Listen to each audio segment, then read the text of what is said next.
Cuando quieras fundar un continente, ojo con ojo, diente a diente. Jimmy Iturri. Con Graciela Rodó Boulanger. Los ladrillos y tejas. Estamos en Serranías de Caracoto, aquí en Auquisamaña, el Rincón del Viejo, en el taller de Graciela Rodó Boulanger. Gracias por habernos recibido. Es un placer para mí, gracias. A ver, me dicen que tu nueva gran afición, así nomás bien jovencita, es la cerámica. Bueno, mi gran afición siempre ha sido la pintura, el piano y el dibujo y la cerámica. Es decir, pero no he logrado hacer cerámica cuando era niña.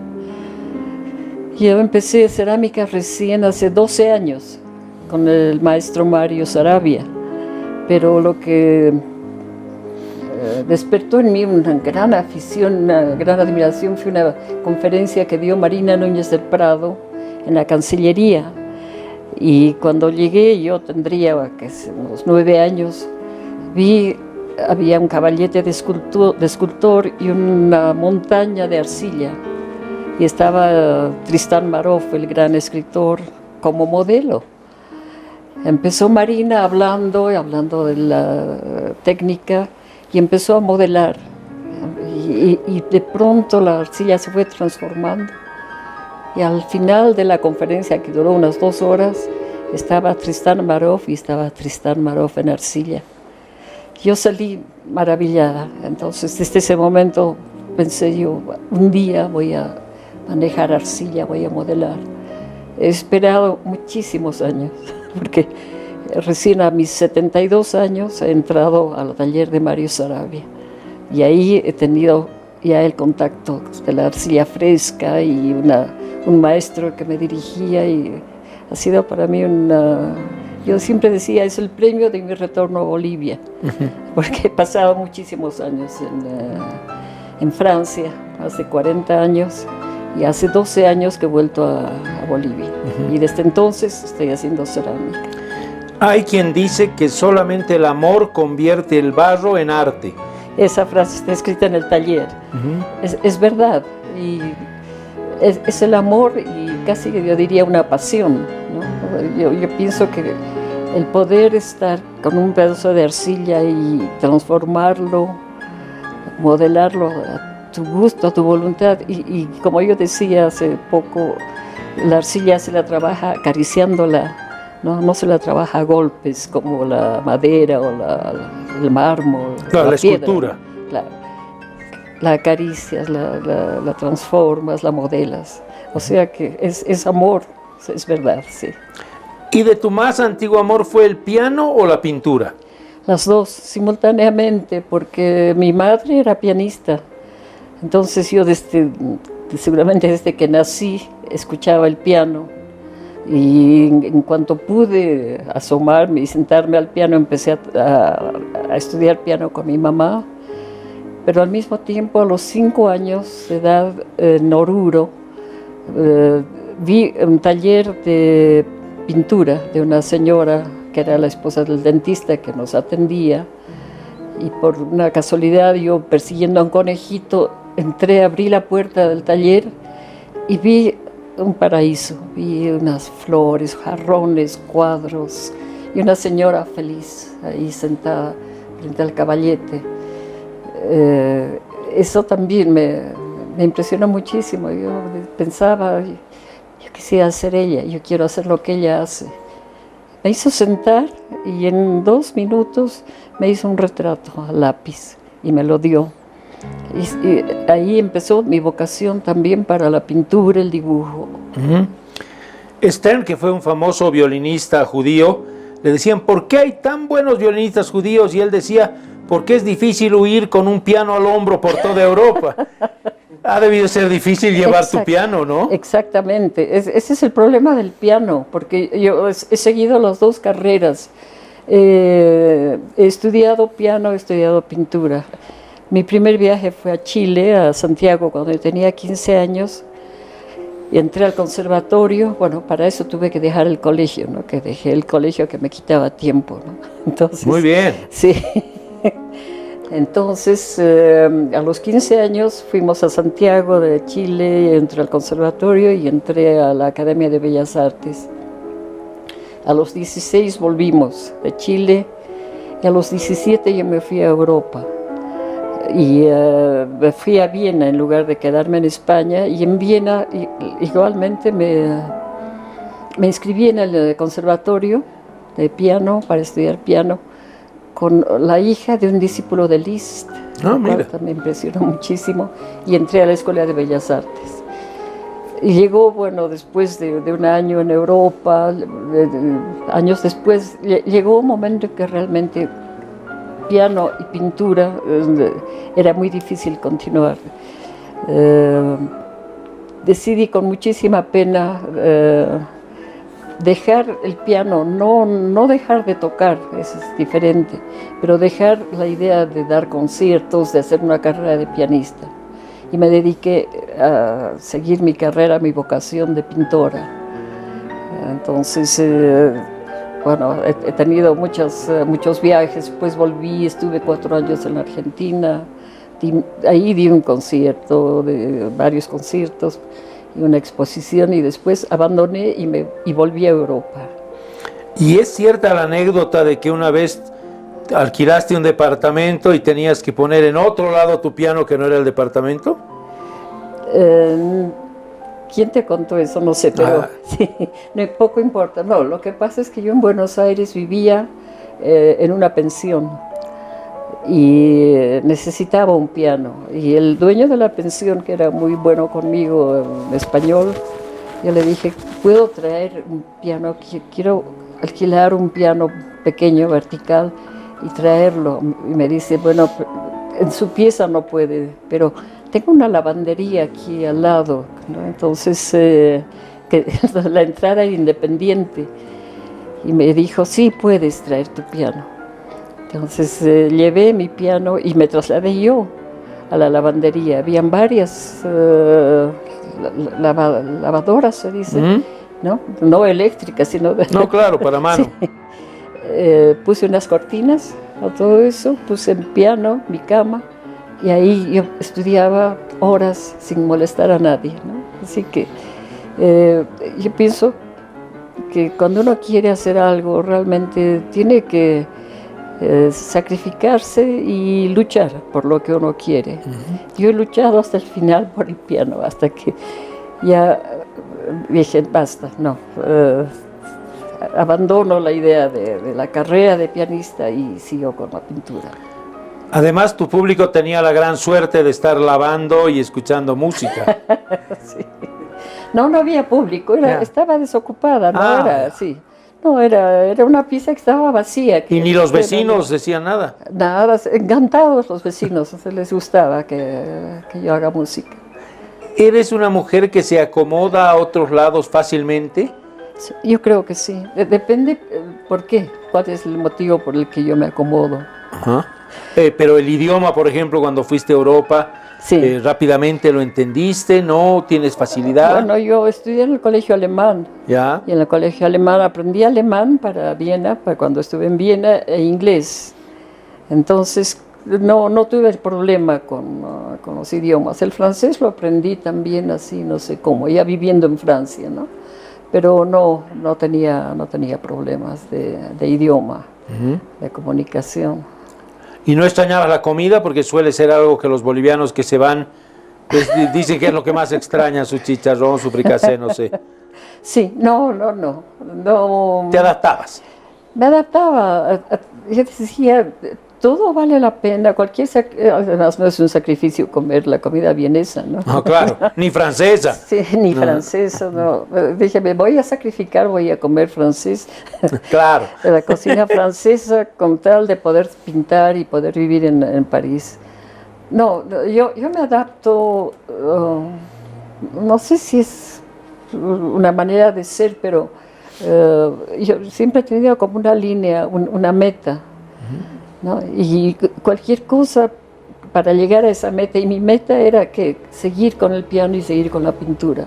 Entonces cualquier esfuerzo, cualquier cambio, cualquier sacrificio, hasta dejar mi país, mis padres, mi familia a los 17 años, me parecía poco con tal de obtener lo que yo realmente interiormente deseaba. Ujú. Vamos a volver a hablar de pintura, pero déjame hacer un corte. Sí, muy bien. Tengo que ir a fundar un continente. Ya volvemos. Ojo con ojo, diente Con Graciela Rodó Boulanger. fundamental. Lo que te digo lo sabes. Tengo que ir a fundar un continente. Ojo con ojo, diente a diente. Piedra Jimmy Iturri. fundamental. Lo que te digo lo sabes. Con Graciela Rodó Boulanger. Los ladrillos y te... Graciela, háblanos un poquito del ambiente del arte, de los artistas. Siempre tenemos el prejuicio que son los bohemios que viven en un cuartito, tosen todo el tiempo, se alimentan muy mal, beben. A ver, tú que has recorrido el mundo y has estado con grandes artistas, cuéntanos. Bueno, esa casi, no digo caricatura, pero esa imagen que se tiene del artista está basada mucho en la vida de grandes artistas, sobre todo del siglo XIX y XX, ¿no? En Europa, en Francia. Han habido tantos pintores que ahora están en todos los museos, que han vivido una vida miserable, que han muerto en la miseria, que jamás han vendido cuadros. A ellos, los del siglo XIX, por supuesto, no los he conocido, pero No, cuando claro. yo llegué a Francia, lo primero que hice es inscribirme en un taller de grabado. Entonces ahí conocí a artistas que venían de todas partes del mundo, porque había un gran maestro que se llamaba Friedlander, y él daba clases de grabado a alumnos que venían del mundo entero. Y claro, todos eran jóvenes, ¿no? Y no voy a decir principiantes, sino principiantes en la técnica del grabado. Y ahí sí he conocido a muchos artistas que se han vuelto famosos después.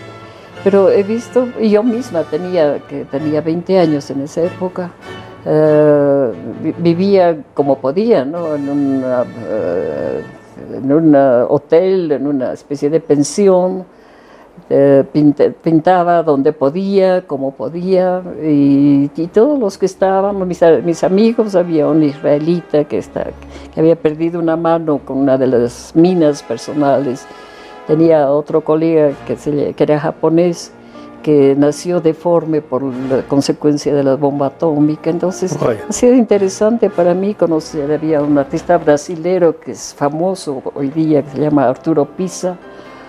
Después había otro artista español que fue muy amigo de Picasso, que se llamaba José Ortega, y también se volvió famoso, pero todos vivíamos de una manera muy simple. Me acuerdo que había una gran mesa donde todos grabábamos nuestras placas y trabajábamos. Llegaba la hora del almuerzo, despejábamos todo, poníamos periódicos, y alguien iba a comprar salchichas o lo que podía, sándwiches, y almorzábamos ahí todos tomando leche, porque la leche es un antídoto contra el ácido nítrico con el que se trabaja el grabado, ¿no? Uh-huh. O sea que esa vida me fascinaba a mí. Me encantó esa época, ¿no? de compartir, de ir a museos, de ir a exposiciones, de conocer artistas que realmente estaban empezando, ¿no? Como yo, a vivir su vida de artista. Y París no es nada fácil. París es una ciudad donde hay mucha competencia, hay más de 40.000 pintores en esa época, ¿no? Pero bueno, eso me encantó, y yo pienso que hay muchos pintores de café, ¿no? Que hablan de pintura, pero que no pintan y pasan su vida. Esa es la fama que tienen los artistas de ser bohemios y de no hacer nada. Yo creo que los artistas serios pueden ir a un café, pero pasan el día pintando, trabajando. Y cuando uno lee la vida de los grandes pintores, del mismo Picasso, cómo vivía, en qué condiciones vivió en un tiempo en el Bateau Lavoir, que hasta ahora existe en París, que era un lugar muy pobre, ¿no? Los artistas prácticamente se morían de hambre. Uh-huh. No, yo no me he muerto de hambre, pero tampoco uno puede, yo no sé, yo creo que cuando uno tiene una vocación y un amor a algo, y esa vocación despierta temprano en tu vida. Yo digo, mi vocación empezó cuando yo tenía 5 años. Toda mi infancia ha sido el deseo y el placer de pintar, de dibujar. Y en ese momento no es que uno escoge una carrera y tampoco piensas, es que voy a poder vivir de mi arte. A los 8 años un niño no tiene ese tipo de reflexión, ¿no? Yo creo que uno simplemente va hacia donde quiere, con toda la pasión y el amor y la inconsciencia también, en cierto modo, de perseguir algo que no sabes a dónde te va a llevar. Y ese ha sido mi caso. Yo no he salido bachiller y he dicho, ¿ahora qué hago? Seré pintora. No, eso yo creo que no existe. Yo creo que uno nace ya siendo pintora, o siendo artista, o siendo pianista. No es algo que tú eliges, como ser médico. Hay vocaciones también de niños que quieren ser médicos, pero yo creo que el arte es un camino muy hermoso y al mismo tiempo muy incierto, muy difícil. Tienes que estar preparado para afrontar muchas situaciones y no abandonar, sobre todo, ¿no? Porque es muy fácil desalentarse en algún momento de la vida y decir, bueno, yo con la pintura no voy a ningún lado, entonces voy a cambiar, ¿no? Pero, bueno, yo creo que no es así. Y en una entrevista que me hicieron una vez en Alemania, en Colonia, yo hice una exposición y fue una exposición muy, muy importante, ¿no? Y me acuerdo que era además a beneficio de un hogar de niños. Y alguien me preguntó y me dijo, pero sus precios son tan elevados, ¿no? Los precios de sus obras son tan elevados. Le dije, ¿y usted cree que yo no merezco compensar todos esos años de penuria, de dificultad, de vivir en pensiones, de viajar de noche en tren para poder llegar a una ciudad y conocerla de día? Usted no sabe nada de mi vida y se permite decirme que mis precios son muy altos, ¿no? Y yo no tengo ningún remordimiento, de ningún sentido de culpa de que mis precios sean elevados, porque sé que los merezco, porque sé que he llegado ahí a base de muchos sacrificios. Entonces, pero eso no ocurre tampoco con todos los artistas, ¿no? O sea, que hay artistas que tienen que sufrir toda su vida con mucho talento. ¿De qué depende? De la suerte, de los encuentros que uno tiene en el camino, de las personas que te ayudan, que yo llamo ángeles. Yo digo, en mi camino han habido muchos ángeles, ¿no? Que se han presentado en el momento oportuno cuando yo tenía que avanzar. He tenido problemas muy serios de familia porque mi esposo se enfermó muy gravemente y cuando él estaba, realmente él tuvo un ataque de hemiplegia, estaba paralizado y yo estaba esperando a mi hija, la que acaba de llegar, a Sandra, y Sandra nació cuando mi esposo estaba en el hospital y yo dije, y yo tenía ya una hijita de 2 años. ¿Y ahora qué hago? Y dije, la pintura me va a salvar. ¿Y cómo me va a salvar? A los 2 días, una pareja argentina que tenía una galería que yo conocí en Buenos Aires, llega por casualidad a París y se encuentra con mi amigo Ortega, que era del taller de cerámica, en la calle. Y dicen, ¿qué es de Graciela? Y ellos le cuentan, su esposo ha tenido un ataque de hemiplegia, está en el hospital y ella ha tenido un bebé.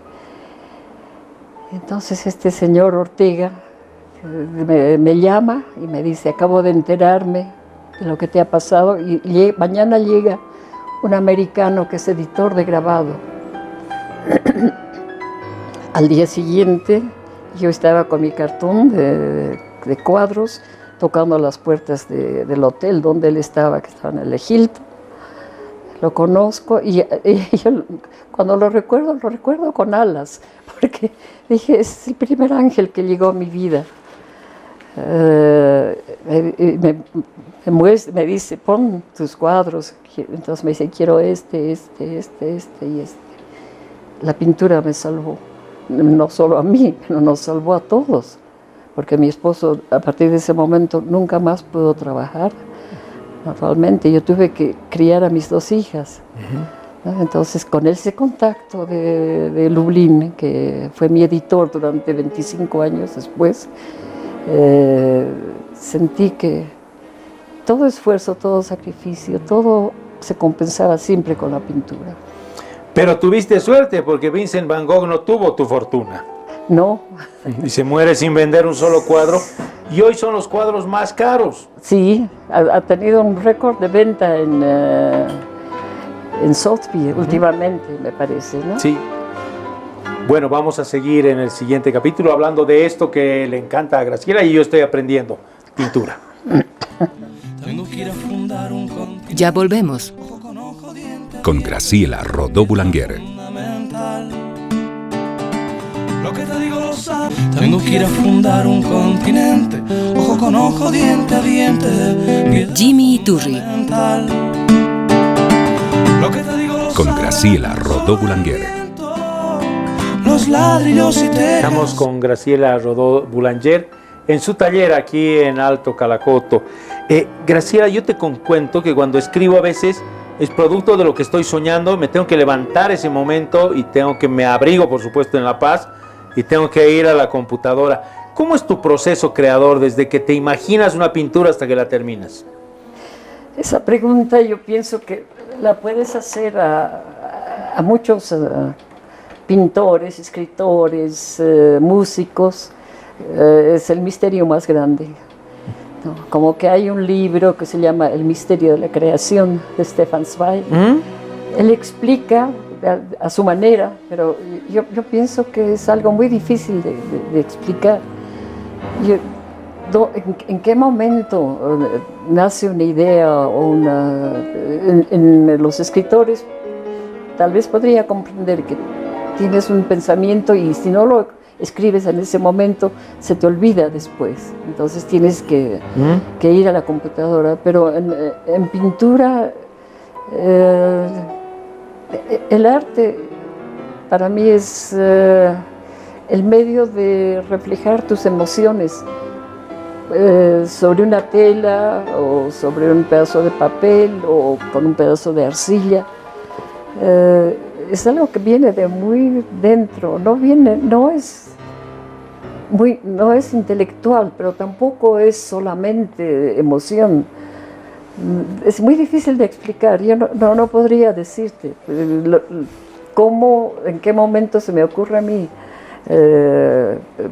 imaginar. La gente piensa que uno está sentado y viene la musa y te da una idea, entonces tú ejecutas la idea. No es así. Yo pienso que para un pintor lo más maravilloso son los ojos. ¿Ya? Los ojos están... Yo siempre veo una hoja en el piso, una hoja de otoño, qué hermosos matices, tiene unos matices, unas venas amarillas con unos bordes rojizos. Ves los niños jugar, ves movimiento, ves una puesta de sol, ves colores, ves las montañas, cómo van cambiando, ves volúmenes, ves todas las tonalidades de grises. Todo es un motivo de inspiración. Yo pienso que uno se va alimentando de lo que ve y de lo que siente al ver, para saber qué es lo que te alimenta, lo que has visto, tienes que pensar, ¿no? Entonces interviene también la inteligencia, el pensamiento. Es una amalgama de todo eso, una sensación que no sabes en qué momento viene una idea. Ahora, para el pintor, Hay pintores que hacen un bosquejo, que varios estudios hasta que han perfeccionado el bosquejo y lo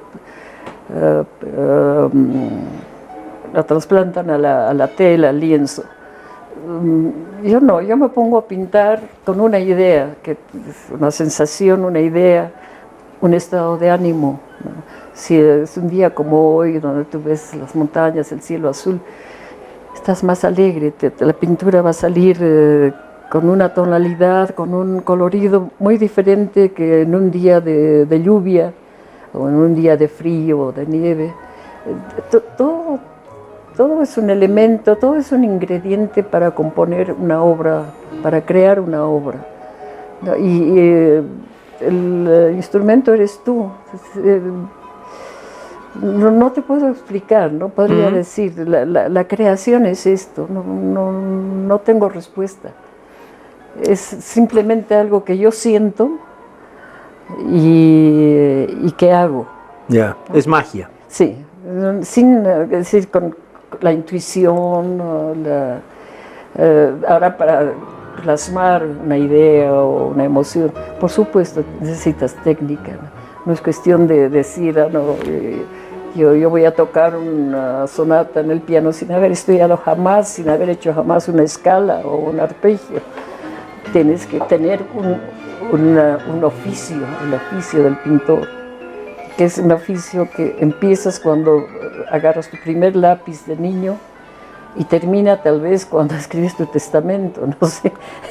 Es algo que no tiene principio y fin, pero es el transcurso de toda una vida. Claro. Para mí, ¿no? Es mi opinión, ¿no? Termina trasladando tu cabellete al cielo, sí, a pintar angelitos. Está bien. Me has hecho recuerdo cuando dijiste lo de la hoja, sí, surgió una historia, era un templo budista, iba a ir uno de los monjes mayores a visitar el templo, y entonces era otoño, así que limpian todo el jardín, todo estaba hermoso, pero un monje dice un ratito, agarra una de las hojas recogidas, va y la pone al centro y dice, ahora sí está perfecto, porque hay un nivel de imperfección que hace que todo sea perfecto. Claro, yo creo que la perfección no existe, ¿no? Es decir, que habría que pensar qué es la perfección. La obra de arte perfecta para mí no existe, ¿no? Felizmente, porque es lo que uno persigue. Entonces es lo que te motiva de continuar haciendo tus obras. Es un camino de descubrimiento, es un placer enorme, además, el ejercer cualquier motivo, cualquier rama de arte, ¿no? El que canta o el que toca piano o violín tiene una gran felicidad. Lo que uno persigue en cuanto a autor, en cuanto a creador, sí, y lo que el público percibe.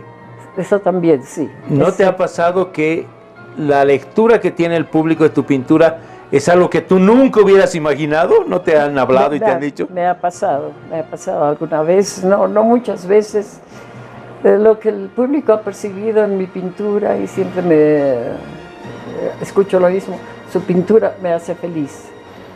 Eso es un comentario que he escuchado muchísimas veces.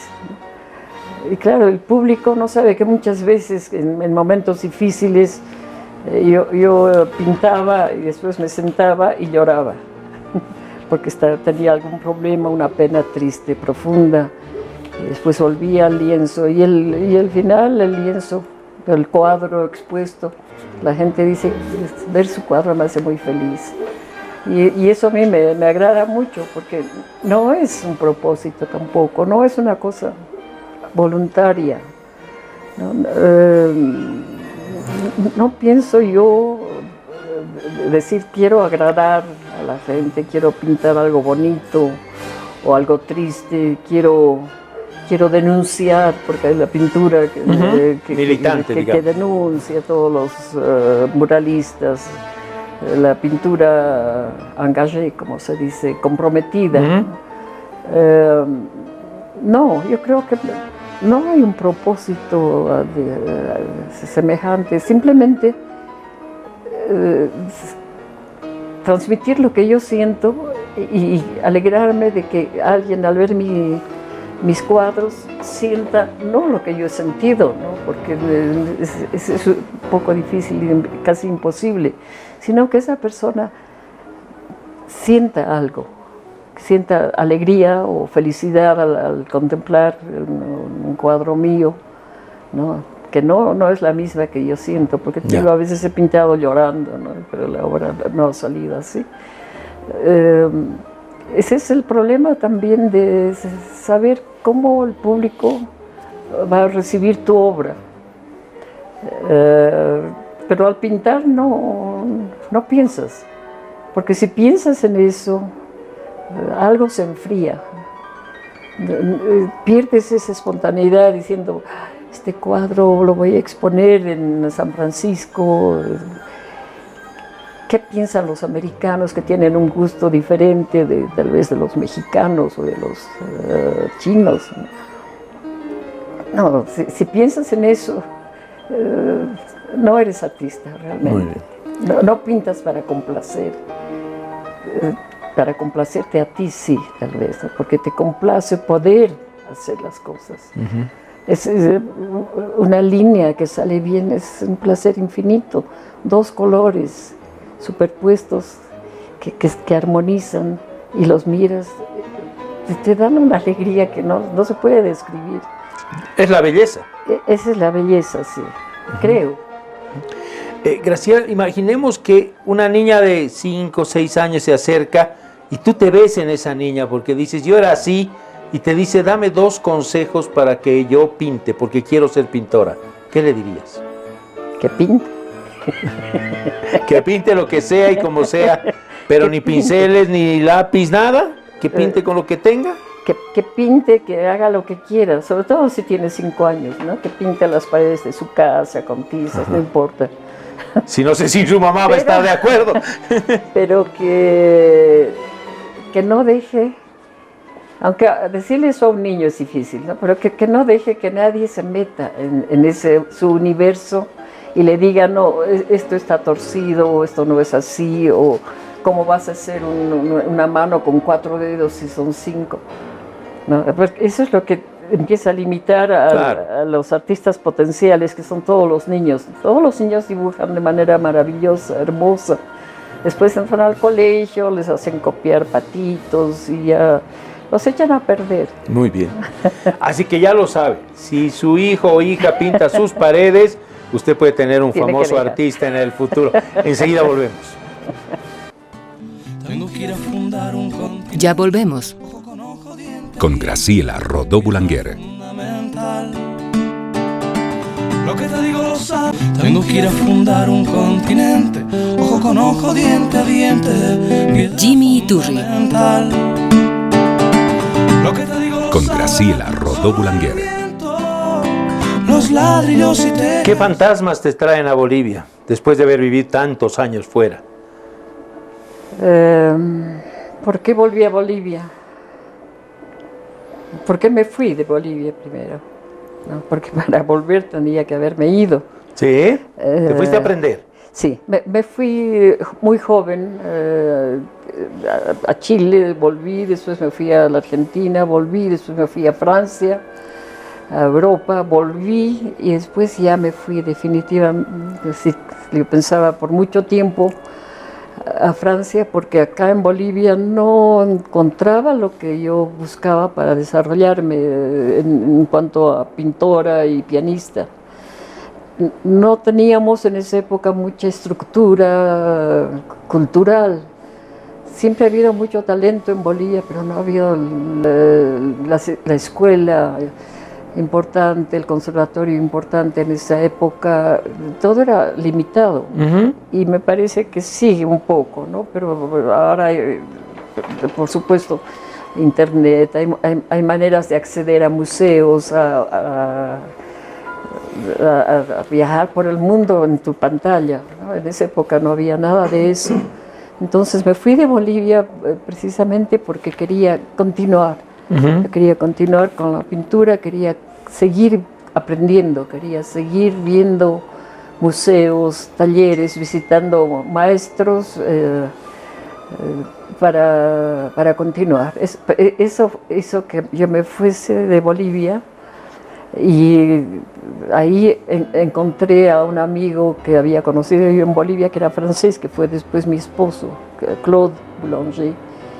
Y después ya me casé con Claude y nos fuimos al Líbano por un año, donde hice mi primera exposición en el Líbano, esperando a mi primer bebé. Y volvimos después a Francia y ahí ya me quedé 40 años, porque mi esposo estuvo muy delicado durante unos 13 años de enfermedad. Mis hijas habían nacido, estaban en el colegio. En ningún momento se me ocurrió a mí volver a Bolivia en esa época. Pero 40 años más tarde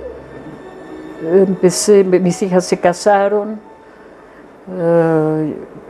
y yo venía con frecuencia a Bolivia y una vez que estaba volviendo a Bolivia, a París, decía, pensar que mañana voy a estar en París.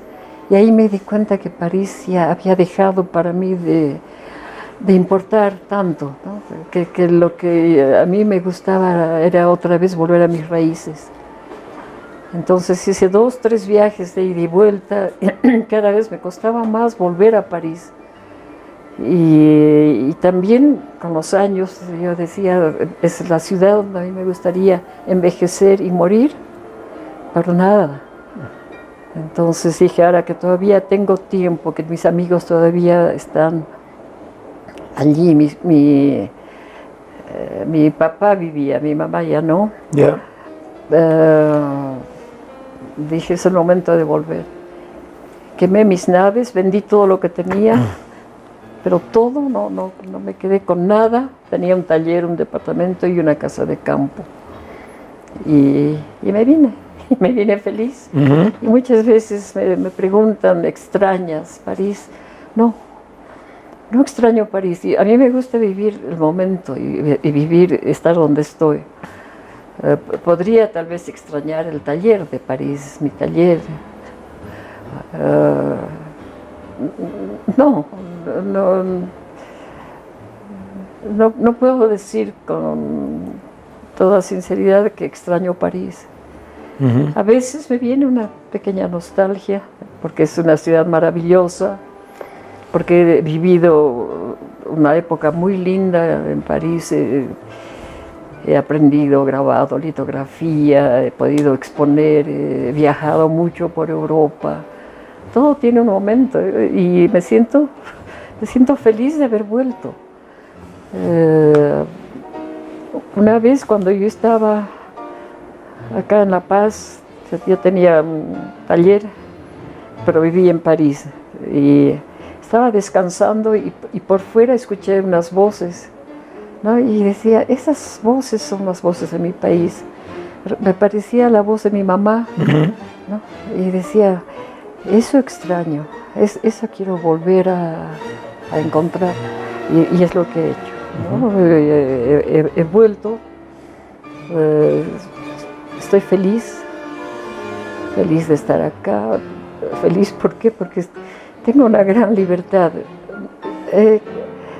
Mi esposo ha fallecido hace muchos años en París y yo no quise volver. Quería criar a mis hijas, después he tenido un primer nieto en París, al que he cuidado, pero en este momento, en esta etapa de mi vida y a mi edad, ya mis hijas han crecido, mis nietos han crecido, yo vivo sola, pinto todo el tiempo que quiero, toco piano a medianoche, hago cerámica, que a mí siempre me ha hecho soñar hacer cerámica.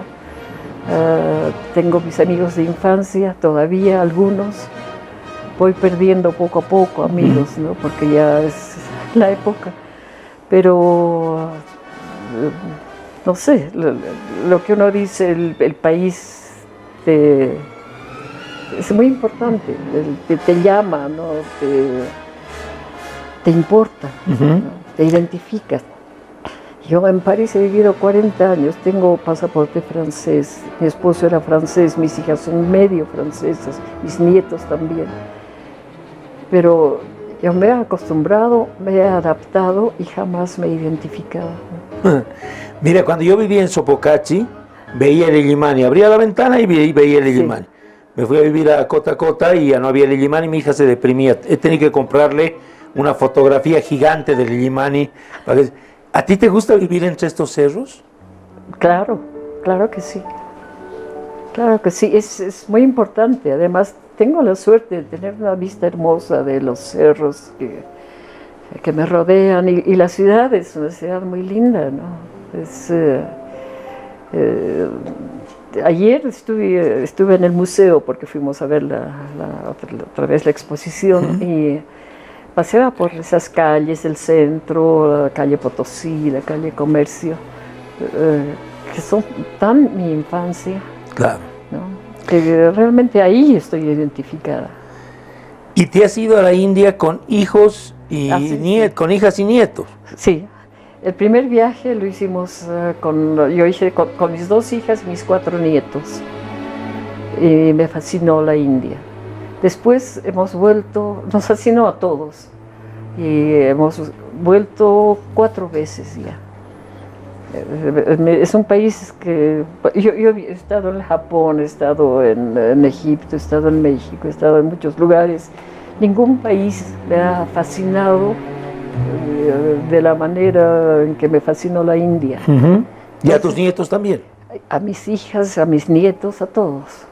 Entonces yo viajé con mis 2 hijas, claro, y los nietos, y nos encantó y nos hizo volver porque la India es enorme, inmensa para conocer, no puedes conocer en un viaje ni en 10 viajes, pero hemos hecho 4 viajes y al final poco a poco hemos ido desarrollando la idea de, no sé, de rendir homenaje o de devolver a la India a nuestra manera, porque Sandra es fotógrafa, Karine es pintora, yo soy pintora, cada una a nuestra manera de digerir lo que hemos visto que es tan maravilloso y transformarlo. Es lo que yo te decía, un pintor que hace, ve, siente y piensa.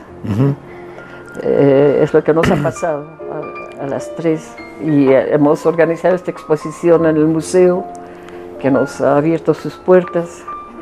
Tienen que ir. Con mucho amor y mucho respeto a la India. Cada una de nosotros ha volcado todas sus emociones a su manera, yo en mi pintura y en algunas cerámicas, Sandra en fotografías y cerámicas y Karina en acuarelas y óleos. Y la exposición ha sido muy linda porque muy bien organizada, la sala es muy linda, la nueva sala. Y nos ha encantado, es casi como decir, hemos recibido tanto de la India, aquí de regreso les ofrecemos esta exposición. Claro, porque tú dices ve, siente, piensa, Sí. pero en el arte lo hace eterno. Gracias Claro, por haberme sí. recibido en tu taller. Lo que te digo lo sabe solo Gracias. el viento, los ladrillos y tejas, los bichos de mi pieza, y tú que estás sentada mirando en el umbral del año 2.